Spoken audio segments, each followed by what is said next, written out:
gospel music, and my parents are both traveling ministers, and so I kind of sang about, you know, what was going on in my life at 15, and that's how I got introduced to the music industry. I swear I wanted to be like the Amy Grant of music, but it didn't work out, and so I sold my soul to the devil. Straight from the horse's mouth. You heard it right there. Wow. Ladies and gentlemen, this is a Riders of Brohan emergency broadcast. We did not have a transmission scheduled for you today, but in light of the recent events at Super Bowl 49's halftime performance with Katy Perry, we've decided we had to get this out there sooner rather than later.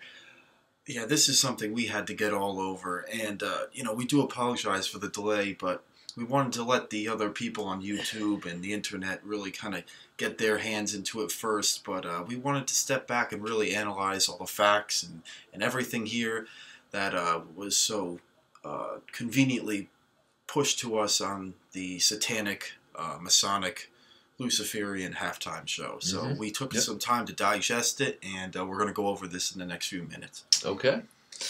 Well, Mr. Revere, as our resident biblical scholar, why don't you just begin to break this down for us? We had this super high budget, extremely well produced halftime show. We have Katy Perry riding in on some kind of monster, wearing the flaming dress. We have these cockamamie creatures, these sort of anthropomorphic animals, and juxtaposed with these silly like beach balls and stuff dancing around. It's a mixture of the childish and the sinister. Like what exactly? And what's going on here? And you nailed it right there. That's what makes it the most dangerous of this type of satanic, as I said before, Luciferian ritual that we saw. Okay, let's just dive right into it. I'm just gonna start naming off things here right off the bat. I'm seeing Katy Perry on this creature, this tiger, which went along with her song. It could be a lion. We see these beating red eyes. Okay. Evil right off the bat. I see this symbology of this red demonic eyes, and I'm automatically reminded of Revelation, Book of Revelation, New Testament. Let's hear it. 17 verse 3. Okay, I'm gonna paraphrase a little bit here, but here we are here.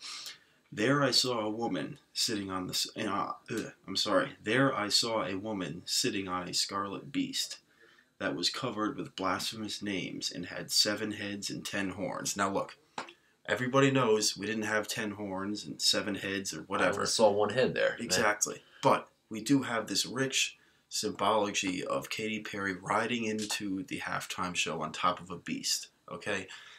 That's bizarre.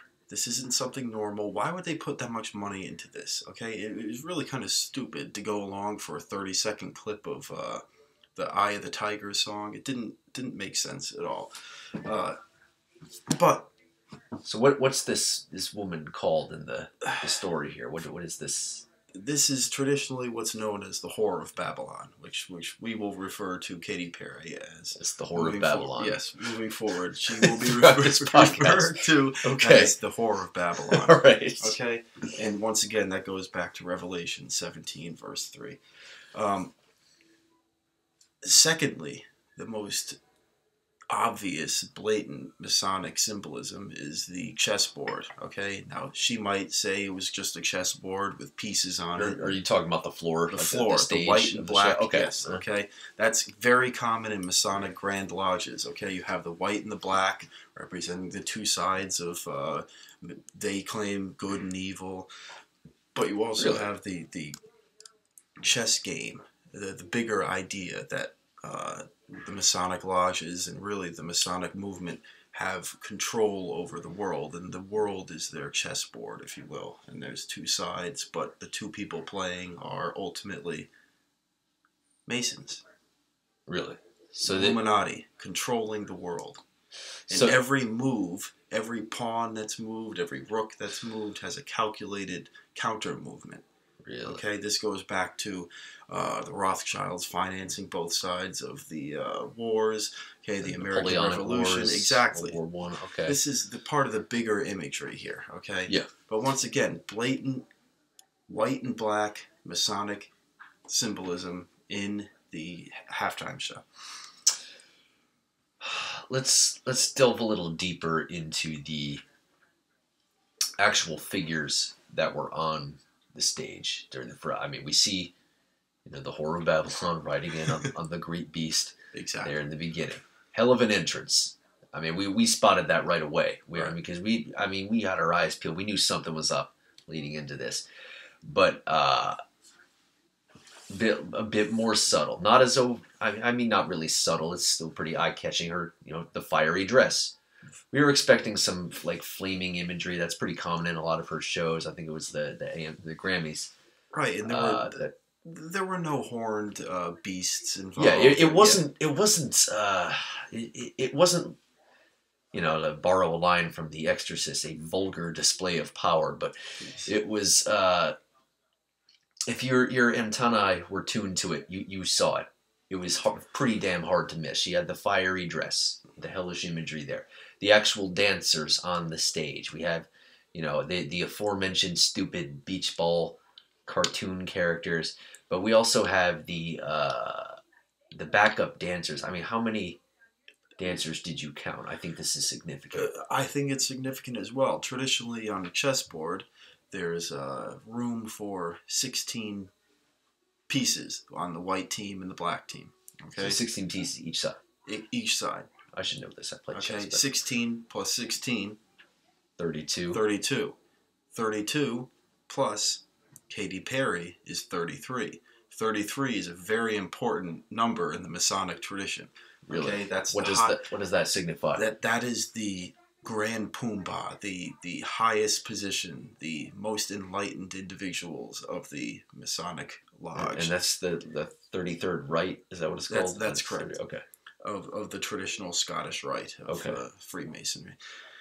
Now, Right. these individuals, that's a rank that's really held by rich, powerful Illuminati members.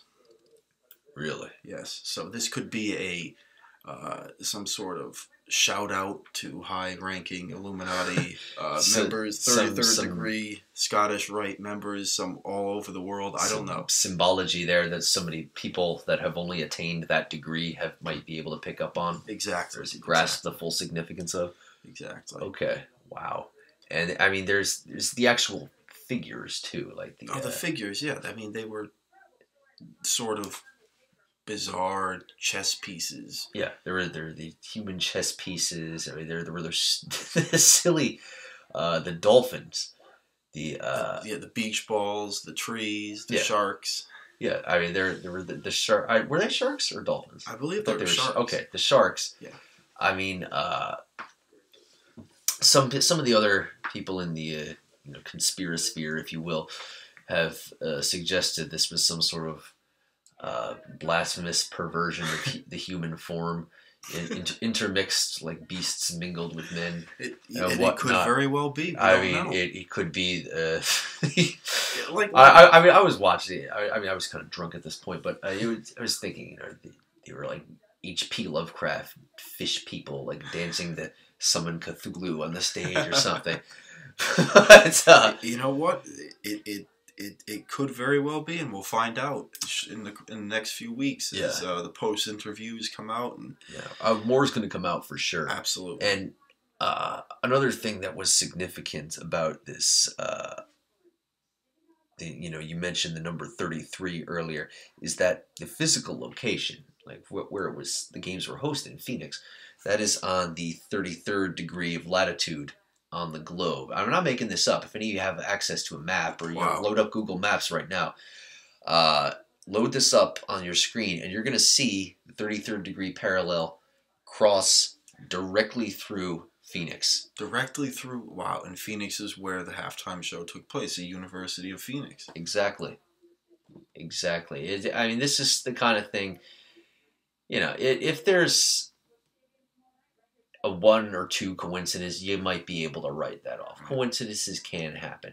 But I mean, when you add up all these factors together, you're like, something fucking is going on here. Yeah. Like and that's University of Arizona at Phoenix, not Yes. University of Phoenix. I don't think they actually have a building. That's correct. Thank you for not that University of Phoenix. No, not that one. That's like empty. The games were not hosted in an empty boiler room full of shredded papers. But the 33rd degree parallel, also significant in other parts of the world, runs through Baghdad. I think it was Illuminati Watcher brought this up. Mentions that in the ancient Babylon area. Yeah, exactly. Wow. Horror Babylon. This is going Babylon, literally straight through the Babylonian Empire's territory. Wow. That is supposedly where the Tower of Babel was located, around Baghdad. But coincidence much? Yeah, wow. There's the city of Tyre, which is a former Phoenician colony. That's I think in modern-day Lebanon. Also significant to the Knights Templar. I believe they did have a outpost there during the Crusades. And as we all know, it is a lot of evidence to suggest that the Templars were the precursors to what is now called the Freemason That's movement. absolutely correct. Yep. So there, once again, it's just layers and layers of meaning that you're not going to digest it all on a single viewing or even a single listen to this podcast. As you were saying, more is going to come out in the next few weeks and the coming months. More is going to come out, and we hope that you guys are doing your own independent research to find out things that we missed. Watch the video again. Watch it in reverse. See if there's things that we're not catching, because I guarantee you there are.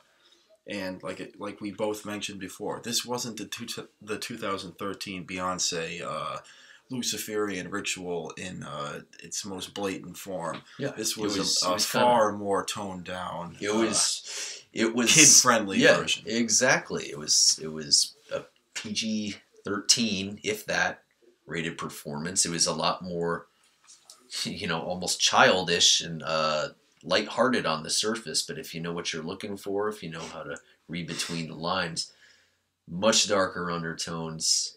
You're swallowing all this stuff without even realizing it. More stuff's going to come out. Stay tuned, guys. Is there anything else that we should be aware of while still trying to process this and get into it? And, understand what we saw a couple nights ago. Just be aware of the references to the Book of Revelation and common day pop culture. These are things we need to be aware of, and also look behind you for the black helicopters. Is this a sign that these are the end times? Is this the vision that it could John of Tarsus or whatever his name was? It could be. Who knows? But then again, every generation has said that. That is true. But I don't think every generation had access to 250 million people at an exact time frame. Yeah. So all those people tuning in at that time, year after year, this stuff is getting thrown. This stuff is being subtly fed to us, and we're being conditioned to accept it. You mentioned Janet Jackson's little wardrobe malfunction. Mm-hmm. It is like there's this 2 steps forward, 1 step back phenomenon where some years they push it a little too far, then they dial it back a bit. But that's the years where they pushed it too far. Those incidents are in the public consciousness now, and people have become acclimated to it. This year was one of those dial it down a notch years. It wasn't that overt. Next year, it'll probably be pushing the envelope further. Exactly. And look, you guys heard it in the beginning of this podcast. She said she sold her soul to the devil. Need I say more? That about does it, guys. Stay tuned for the Riders of Brohan podcast. We have a new show coming up in a couple days. It's going to be a good one, but I don't want to give away too much right now. But stay tuned. Please subscribe if you enjoy this, and we'll see you around the net.